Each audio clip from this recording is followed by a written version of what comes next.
we are here to discover the town of Szentendre and to make this tour as visually appealing as possible. Thank you very much for the question. Well, I'm doing better. Well, I'm still limited in terms of how many hours I can talk. And well, I still face heavy coughing in the morning and in the evening and night hours. So that's what I still have to deal with. Today, as I've mentioned, we are touring, we are discovering, we are exploring the town of Szentendre. The population of Szentendre is about 22,000. This is the closest suburban town to the Hungarian capital city. A suburban train also operates between Budapest and Szentendre now in every 15 minutes. The frequency of the suburban train was recently changed due to well, financial troubles and due to the fact that cars running on this line are too old.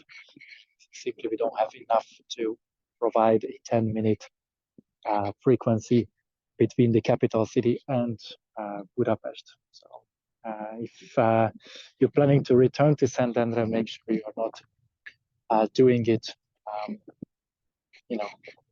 as you used to do it. You have to check the schedule as well.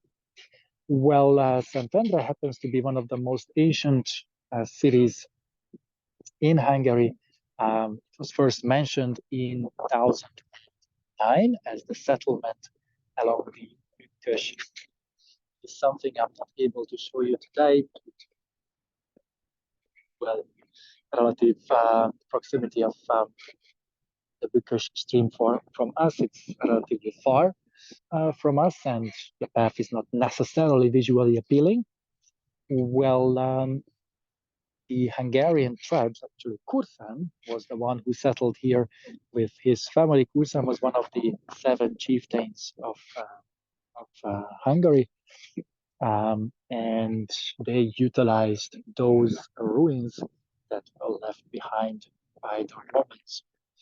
The Romans had a military outpost here during the Roman Empire's time. It is said that this area was first owned by the Roman Empire 2040 BC, and the military outpost continued operating here till the 5th century, till the 400s. This military outpost was Marcus Aurelius' favorite military outposts, and besides Marcus Aurelius, several other emperors of the Roman Empire paid a visit to this area, including Diocletianus as well. Well, whatever the Roman Empire built, whatever the Roman Empire's army built, survived, outlived the Roman Empire, and that was the construction material and the ruins of the fortifications that Kursan and his family decided to utilize during the late 800s, early 900s. So that the village was first mentioned in 1009. I forgot to tell you that should you have any questions, feel free to post it in the chat, in the comment section. I'll do my best to answer it in details.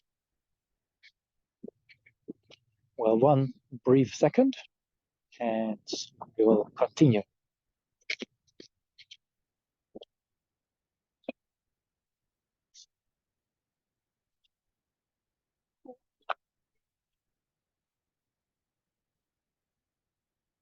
We have one of the landmarks of Szentendre in sight. That would be the St. John the Baptist Church. The patron saint of the St. John the Baptist Church happens to be St. Andrew, hence the name of this town, Szentendre. Szentendre literally translates to Saint Andrew in English. Well, the St. John the Baptist Church is that inside the biblical themes are placed in the environment of Szentendre. So the interior decoration is a little bit different than if it would be sort of like a mainstream or a standard Roman Catholic Church. We are up on the so-called Castle Hill, the hill that once the Romans fortificated first and being utilized by the Hungarian tribes as well as soon as they dropped anchor on the right bank of the Danube. Well, three things turned out to be at most significant for this town: wine, arts, and tolerance. Well, several churches' towers can be seen from here, 1 and 2. And then we have St. John the Baptist, and soon the Belgrade Cathedral and some others as well will come into sight. Well, Szentendre had several heydays and faced also several disasters during the more than 1,000-year-old history of this settlement. One of the heydays was actually the early times of the Hungarian kingdom, when this area was fortificated. We are still using the ruins of the Roman fortifications. And because there was a stronghold here on this hilltop, actually it's called the Castle Hill, where we are at the moment. Well, the king came here quite often, and the king not just presented himself here, but also made sure that if there were any disputes, those would be settled. Those days were literally called the law-seeing days. Basically, the king was the law himself, and as the infrastructure of the country was far from perfect, the king was basically traveling around the Hungarian kingdom. So, the royal power would literally be visible and touchable for every subject. And one of those places where the king stopped on a regular basis was Szentendre. Not just for the hilltop fortification, but also at the foot of the hill, close to the old town square, which is in front of the Blagovestenska church. Well, there was a fortified aristocratic mansion, the predecessor of today's city hall, where the king could stay during these days. You can probably hear the bells of the St. John the Baptist Church, marking that we are 15 past the hour. You may wonder why I'm showing you the sky so much. Well, basically, we are blessed by the weather. I want to make sure that the visual quality of this tour will be also great. The St. John the Baptist Church is the oldest place of worship of Szentendre. It's been used since the 11th century. It did not always look as such. It looks like today. It was severely damaged during the Gaulian invasion, when Szentendre became completely uninhabited. same thing went down also during the Ottoman times, during the 150 years that the Ottomans kept Hungarians busy in Central Europe.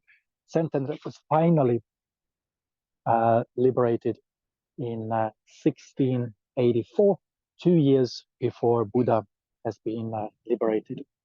And as Szentendre is relatively close, like 1 day horse ride away from Buda, between 1684 and 1686, this area was used dominantly by the Holy League's troops as a permanent camp preparing for besieging Buda.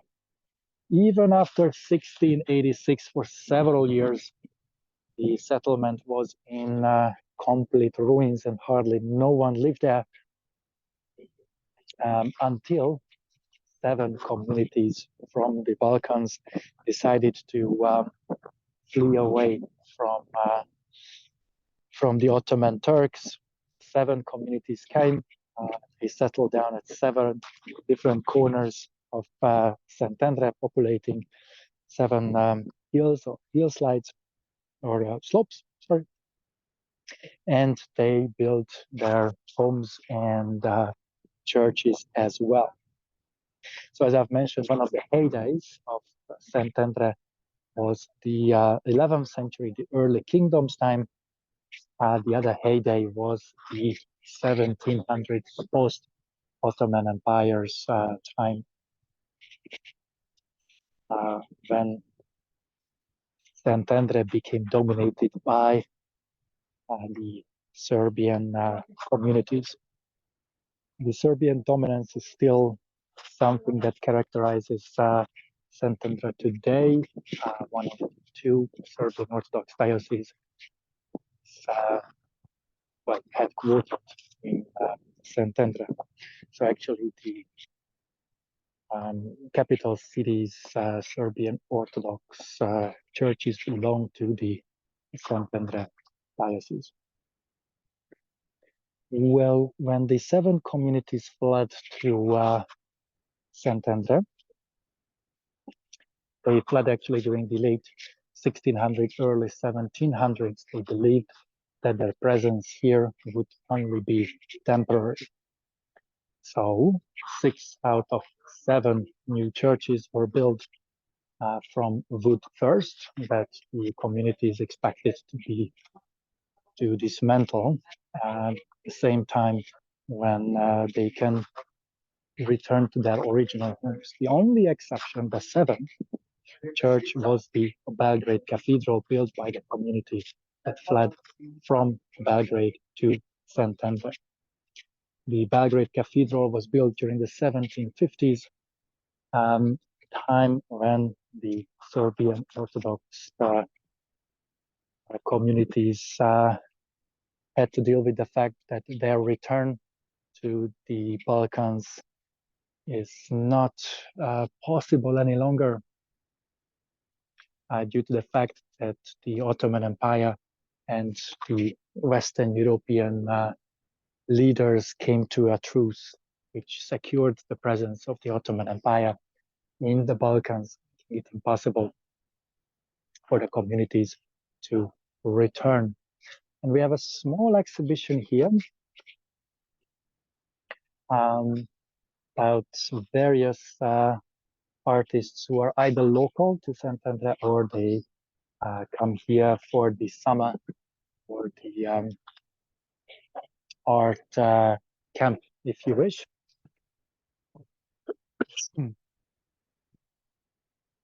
And this actually proves my point. Szentendre is even today known as artists' town, so the nickname is not without any alleged background. So the Belgrade Cathedral was the one and only that was built first as well from permanent materials. So it was stone built from the very beginning as well. And the local locksmith is responsible for this iron cast gate, which was designed in 1772, as it is clearly marked on the fence as well. This fence is considered by locals as a piece of art, and I'm not here to doubt that. The Belgrade Cathedral also comes with a cemetery.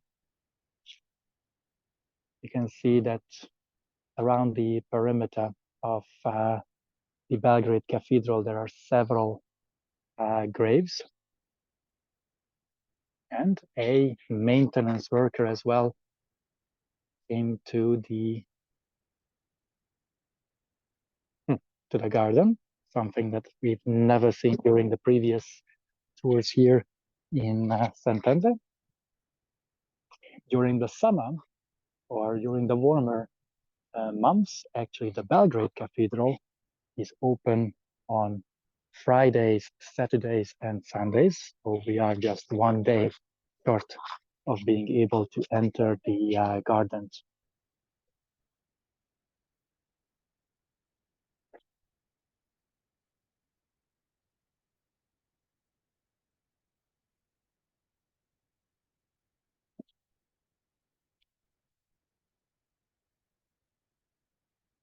This would be one of the most characteristic alleys of Szentendre. Quite picturesque. And I hope that you second me. And this alley would lead us from the castle hill to the Donkey Hill, which was populated first by Croatian field hands. So communities fled to Szentendre not just from today's Serbia, but also from today's Croatia as well.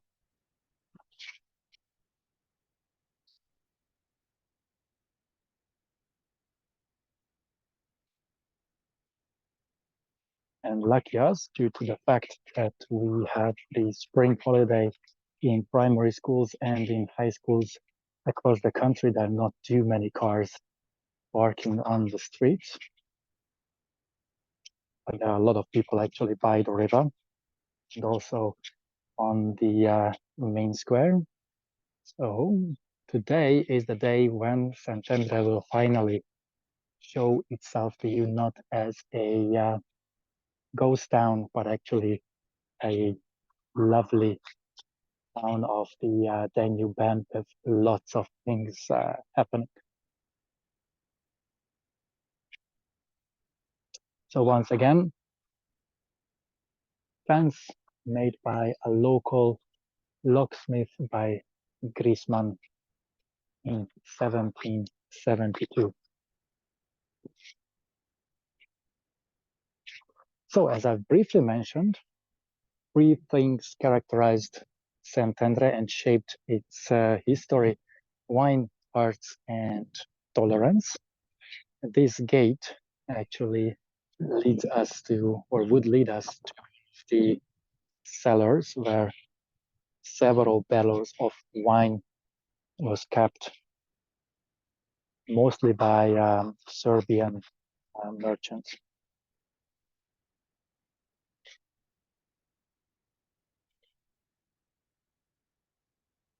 During the previous times, when we've been touring Szentendre, well, a car was always parking here, so I couldn't show you this gate in its full glory. So today I'm quite happy that, well, hardly no cars at least.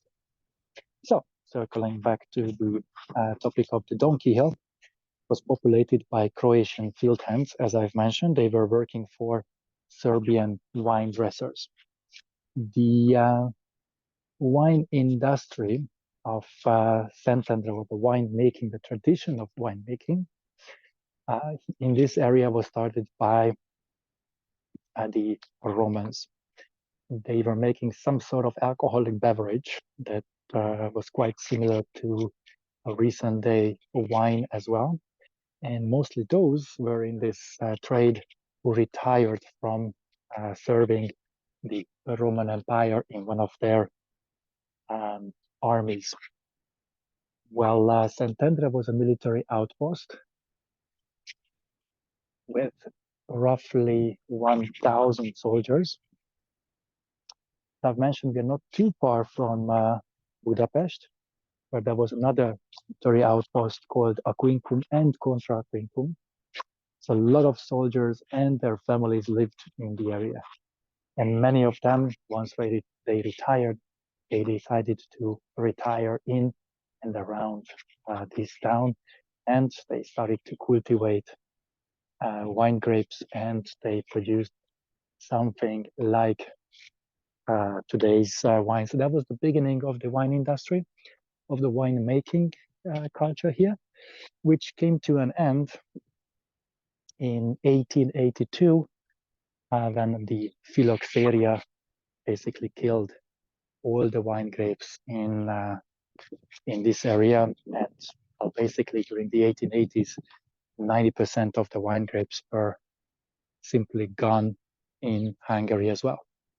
You may remember this building from the previous tours, previous virtual tours of Szentendre. This is the one and only wine dresser's home that still stands in Szentendre. Should you come here in person and you wanna show off with your local knowledge, just check out the arch around the gate and look for the middle stone. And should the stone feature feature grapes, then it means that you are standing in front of a wine dresser's house.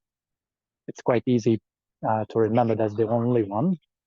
The merchants' houses, they have different symbols engraved in the middle stone.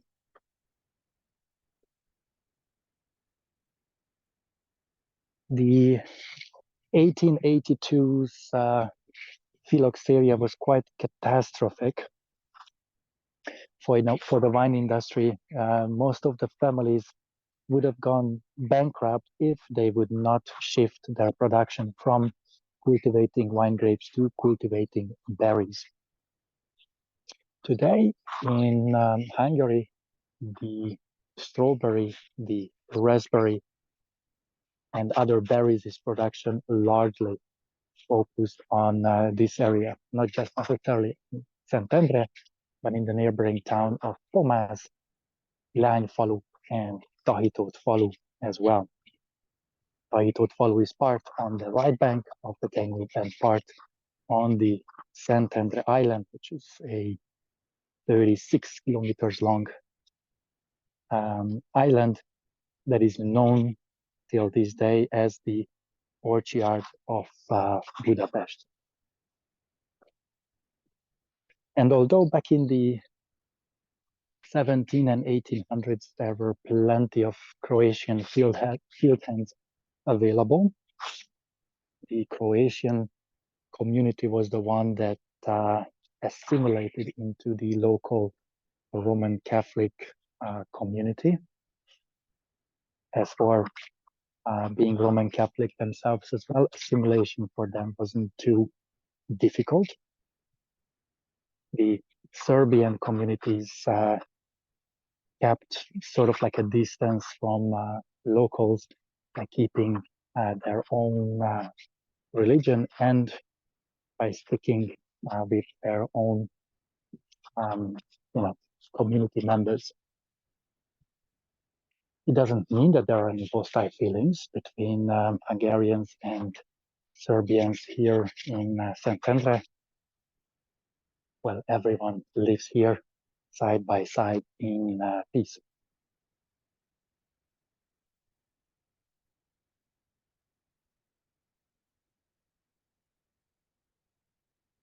Well, should you have any questions, feel free to grab your keyboards and fire it up in the chat or comment section. Well, you may wonder that there was quite a bit of a wine production here. It had to be taken to customers by someone who may have done that, who could have done that. Well, it was also Serbians.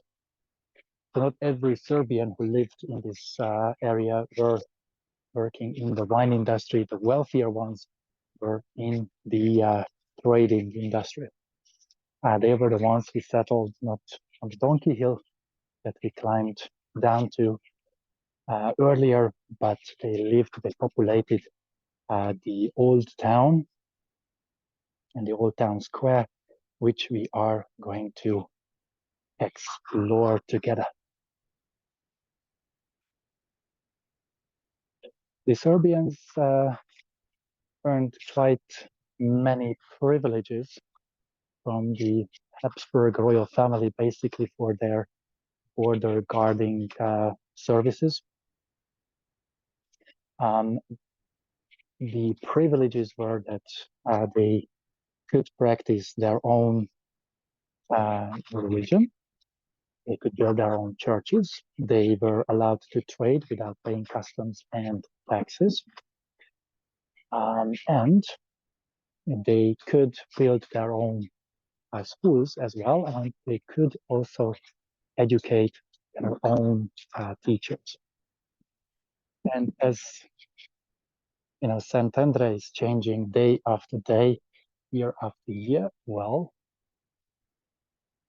this time we can only come till the Star of David, pointing it out that there is a Jewish community in town. Unfortunately, all the Jewish members of Szentendre's community were taken to death camps during the Holocaust, and there were no survivors. And a few years ago, several families came to Szentendre. So now there is at least 12 families here to put together a minyan, and this small white building next to us would be a praying room.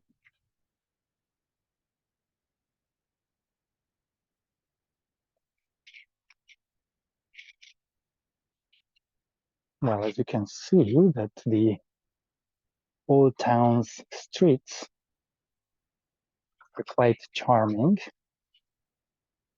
and wherever we turn our camera, we see something beautiful. This was something that the painters, the sculptors as well utilized as of from the mid-1920s.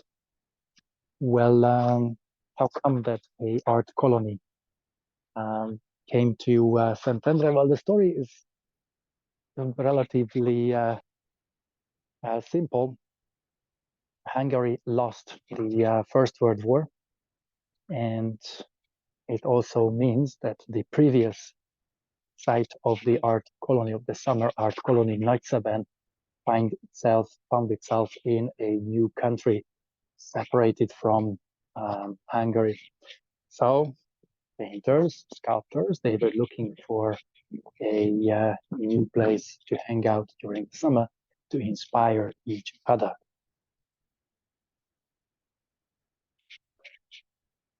And most likely they also said stay positive and help negative, just like the tag says here today.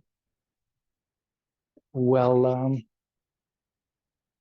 during the mid-1920s, the mayor was interviewed by a journalist, and the mayor, the typical Hungarian, the mayor was complaining to the journalist that Szentendre has a abandoned pandemic hospital in the outskirts of the city, that he has no idea how to utilize it. And at the same time, you know, as a mere accident, the journalist's friend was one of those painters who were looking for a place where painters and sculptors could camp during the summer. So this journalist told to the mayor that, look, I have a solution for you. You're going to meet my friends the following day, and I'm pretty sure that you will come to a agreement by the end of your meeting. This is exactly what happened. The painter came to Szentendre, talked with the mayor, and they agreed that it would cost nothing for Szentendre's mayor to allow painters and sculptors to move into that abandoned pandemic hospital. The hospital was ridiculously simple. There were a few beds there from haystack. There was a fountain where they could get fresh water, but otherwise that was all the infrastructure. Well, in return for this housing, the members of the art colony promised the mayor of Szentendre that by the end of the summer, they're gonna give some artworks to the mayor, not to the mayor, but to the city itself, as a thank you gift. And that's actually how the art collection of Szentendre started its history. And ever since the 1920s, each summer, several painters, several artists would come to town using these cobblestone streets, using these staircases as a source of inspiration for their artwork. We are going to return to this staircase. I just wanted to make sure that you're not stressed that we will not cover it. But first things first, I would like to show you one of the most colorful streets of Szentendre with a bunch of umbrellas.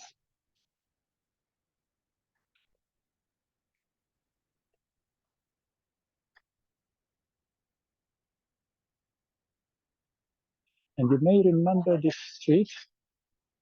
You may remember that you used to walk down the street to the Danube. But as part of everything is changing, one of the abandoned hotels of Szentendre is being refurbished as we speak. So the end of this street is actually blocked due to a construction work. So this is as far as we can go. But thanks to our wide angle camera, we can get like new angles of these umbrellas. Yeah.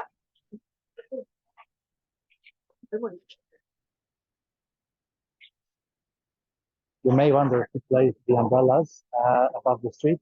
It was the current mayor. The city was actually struggling of attracting visitors, and the mayor sensed the call of the modern age, and he decided that whatever it takes, he will convert this town into as Instagrammable, as TikTokable as possible. Hence the umbrellas above that street, and hence the lampshades above the old town square. And the thinking of the mayor worked out like a charm. A lot of influencers, a lot of TikTokers would come here to take videos, to take photos. Something that you can do today as well if you take screenshots. And this organically created content made Szentendre trendy again. That not just shows in the number of visitors coming to Szentendre each year. You can see a relatively big tour group. walking down from the castle hill where we started from, chasing me down. So we're going to go ahead of them. But the fact that Szentendre became trendy also shows on the real estate prices as well, and on the fact that a lot of formerly abandoned commercial real estate were lent out again.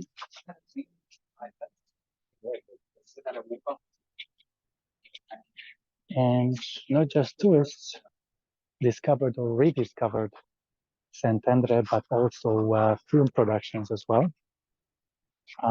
Several Hollywood blockbuster was filmed in Szentendre. Most recently, the Marvel series, the Moonlight Man or something like that.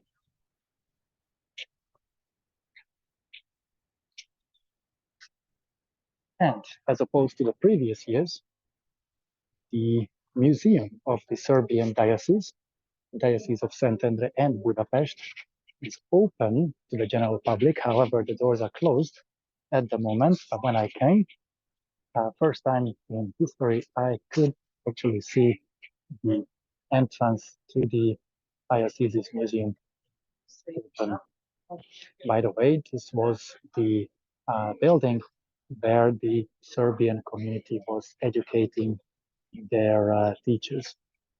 You know, that was one of their privileges that they could have their own teachers, they could practice their religion, and they could arrange education for their kids in their native language. So circling back to a previous thought, 6 out of 7 churches being built to be a temporary structure.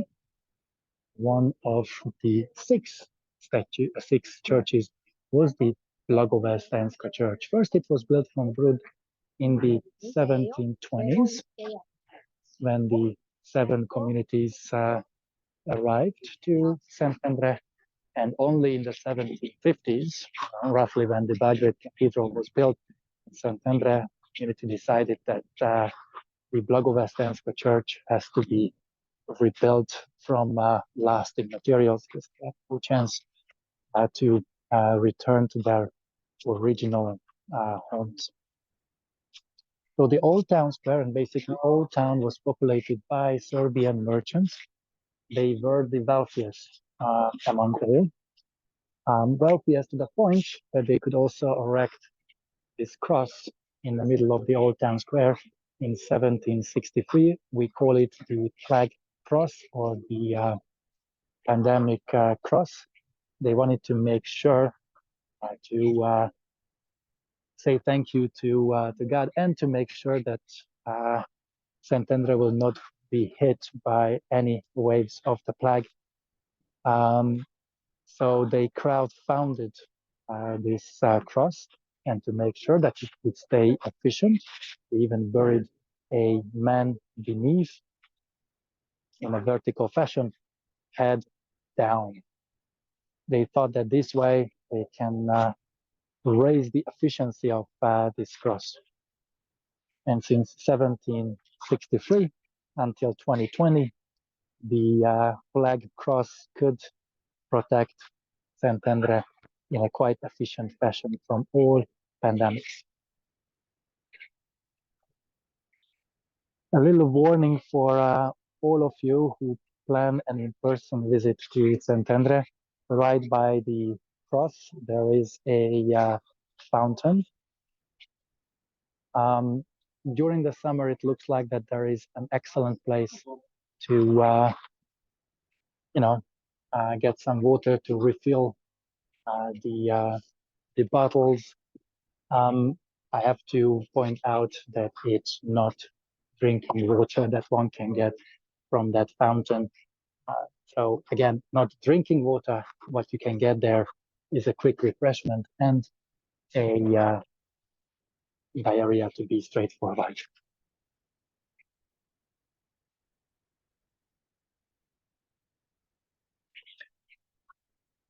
The density of buildings is much higher around the old town square than in a Hungarian countryside village it would be.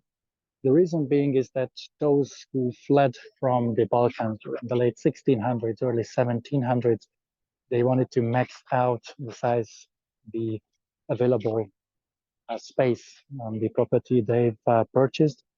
So they build their houses from basically edge to edge. The 1720s, the richest Serbian merchant family actually merged 6 houses together to create this 4-floor high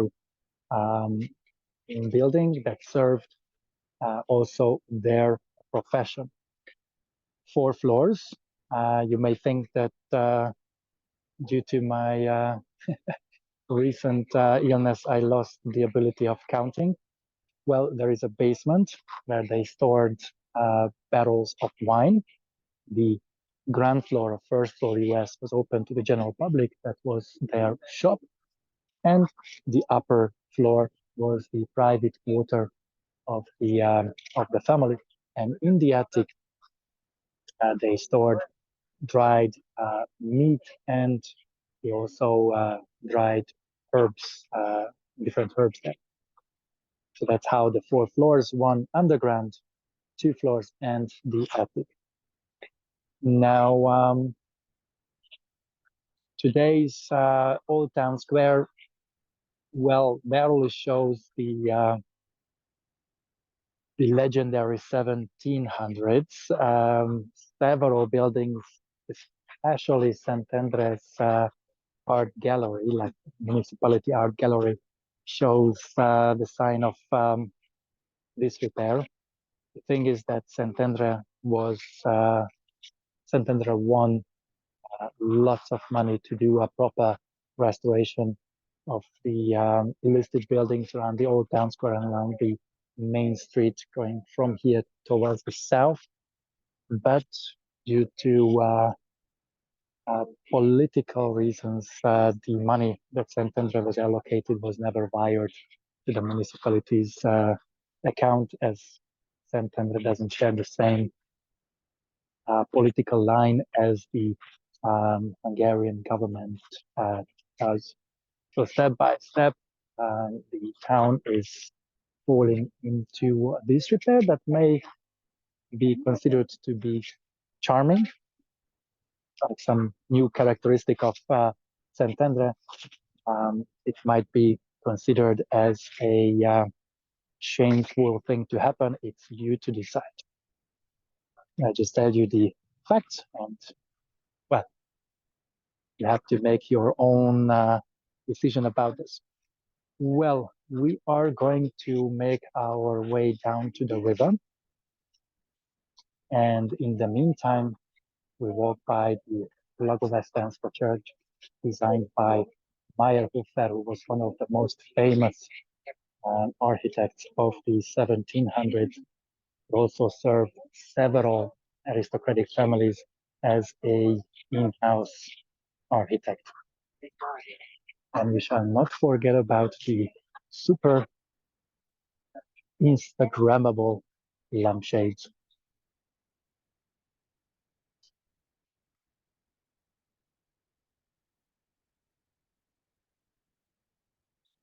Well, the reason why we have this wooden structure here is to make sure that those who walk past the Serbian merchant home, they can do it in a safe fashion, and pieces of the facade, pieces of the plaster will not fall on their heads. It really shows that the building is in the last stage before it collapses.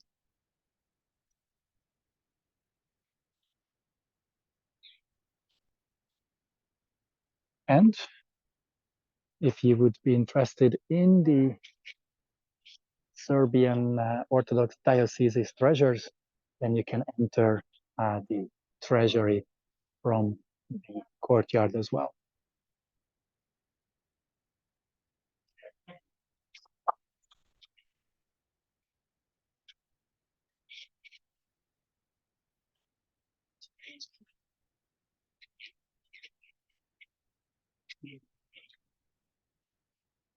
in case you happen to be into arts of every shape and form, I'm happy to tell you that Margit Kovács's museum, Margit Kovács is one of the most famous ceramic artists in Hungary.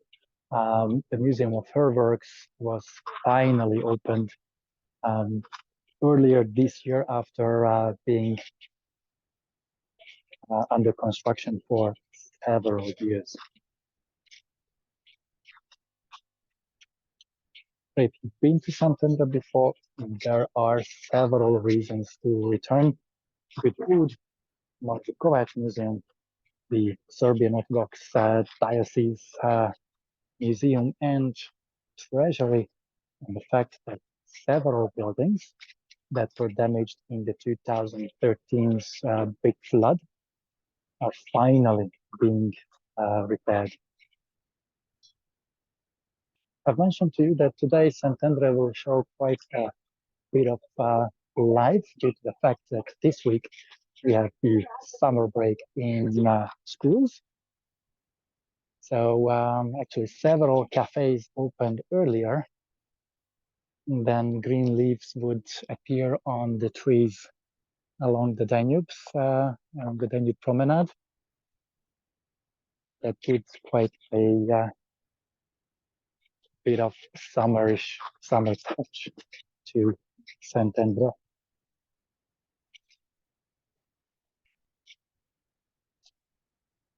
So well, across the sidebed of the Danube, you can see the Szentendre Island, which, as I've mentioned, is 36 kilometers long. And Budapest receives most of its water, 70% of the tap water of Budapest.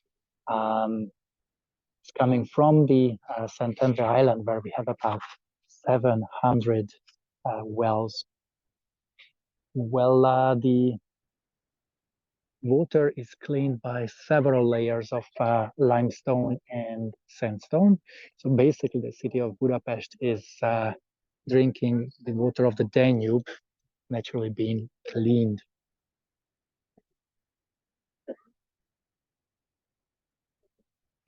Well, this is the roughly 45-minute long tour that I planned for you today.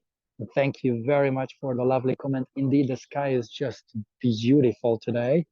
I'm really, well, from one end, I'm really glad that we rescheduled the tour to Szentendre to today, because, well, visually it shows more beauty than it was a week ago. And indeed, there are several langos shops in Szentendre offering a chance for locals and foreigners alike to gain a lot of kilos in one sitting.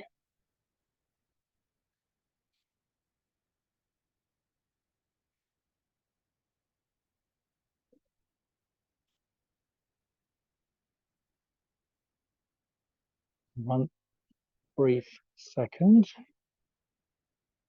and I will get back the live view.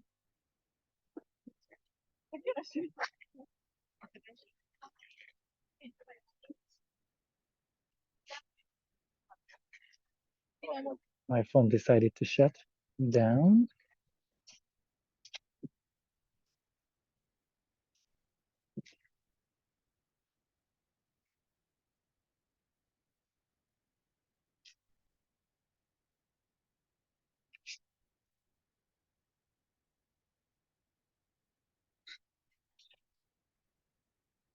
Now, this right, have a proper chance to say goodbye to you. So this was the most picturesque or most colorful town of the Danube Band. As I've mentioned, tomorrow, fingers crossed, we'll have a chance to tour along the blooming cherry trees up on the Buda Castle quarter. So stay tuned and keep an eye on the Captivating Hungary Through Adam's Eyes Facebook group. Well, next week we are going to tour the left bank of the Danube Band, and we're gonna do a tour in Zabagén, and then I'm going to cycle from Zabagén to Nagymaros, and this way we're gonna cover one of the most visually appealing sections of the Danube band in Hungary. And then, depending on my available time, I'm gonna tour different parts of Budapest and the Hungarian countryside. So likely there is a tour coming in Tata as well that we hardly ever toured during the Hego times. So that's also something that you most likely haven't seen during the 2 years of Hego's operation. Well, kind reminder to all of you that if you like my efforts and you can contribute, please do so to buy me a coffee. This way you can help me to allocate time for preparations, for on-site inspections, and to buy the gear as well. Fortunately, I lost part of my gear sometimes during the previous weeks. Well, but no problem. The whole tour is being recorded. So later today or latest tomorrow, I will post the recordings to the Facebook group. I will upload the recordings to YouTube, and I will post it to all of you. I know it's better to join live. I completely understand, to make sure that there will be no hard feelings. Those as well can join who happen to live in a different time zone so different that joining live is impossible for them. They can also watch the tour, and they can reconnect with Szentendre. So thank you very much to all of you for the lovely comments, for the questions, for pointing out the language store, and for spending the past 1 hour with me. Well, stay tuned for the coming virtual tours. And if you have any questions, Captivating Hungary through Adam's Eyes Facebook group is there, where we can keep in touch until the next live tour. Stay safe, stay healthy, and I shall see you next time. Ciao, ciao.